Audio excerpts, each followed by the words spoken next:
నేను ఉద్యోగం వదిలిపెట్టి తప్పు చేశానేమో, దేవుని సేవ కొరకు ప్రతిష్ఠించుకొని 46 ఏళ్ళు పోరాడి దెబ్బలు తిని నా నెత్తురు చిందించి నిస్వార్థంగా ఏమి సంపాదించుకోకుండా 46 ఏళ్ళు నేను నా కుటుంబాన్ని అన్నిటినీ, నా ఆస్తిపాస్తులు అన్నీ పోగొట్టుకొని వట్టి చేతులతో మిగిలిపోయాను. ఇంత త్యాగముతో, ఇంత కష్టపడి ఈ వయసులో కూడా పరిగెడుతున్నాను. ఒకవేళ సేవకు వచ్చి నేను తప్పు చేశానేమో అని నాకు సీరియస్గా అనిపించింది.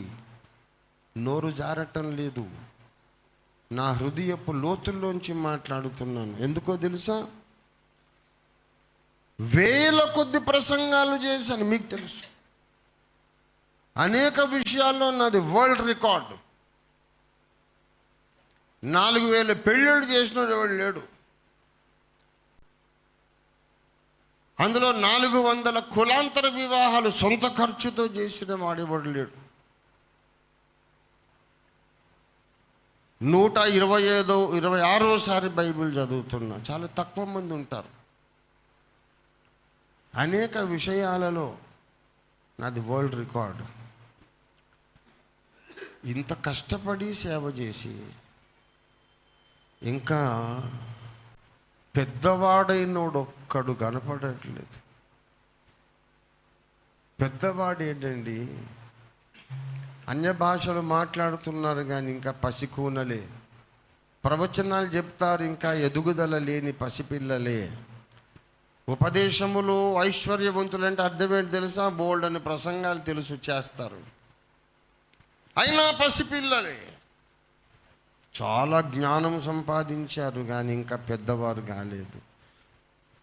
ఇందుకేనా నేను ఈసీఐఎల్లో నా ఉద్యోగం వదిలి ఇంత కష్టపడ్డాను? 40 ఏళ్ళు ప్రయాసపడ్డా, ఒక్కడిని పెద్దోళ్ళు చేయలేకపోయా. జీవితంలోనే నేను ఓడిపోయాను. ఆ కొడుకు నాకు పుట్టకపోయినా బాగుండు అన్న తండ్రిలాగా అయిపోయింది నా పరిస్థితి. 1000 మందిని కన్నాననే సంతోషం ఉండేది ఒక 10 ఏళ్ల కిందట దాకా. నాకు నేను కనకపోయినా బాగుండునేమో అనిపించింది. మొన్న గమనిస్తూ ఉన్నాను, మోసే మైండ్ ఎవరికి రాలే. నేను మిమ్మల్ని విమర్శించట్లేదు, నిరాశపరచటం లేదు, కానీ ఒక్క మాట ఆలోచించండి. కింద కూర్చొని నేను ఇలాగ అనుకుంటున్నాను, పైన కూర్చొని దేవుడేమనుకుంటున్నాడు?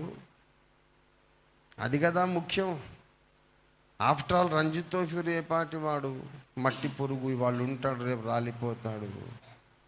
మన విమోచకుడు ఏమనుకుంటున్నాడు?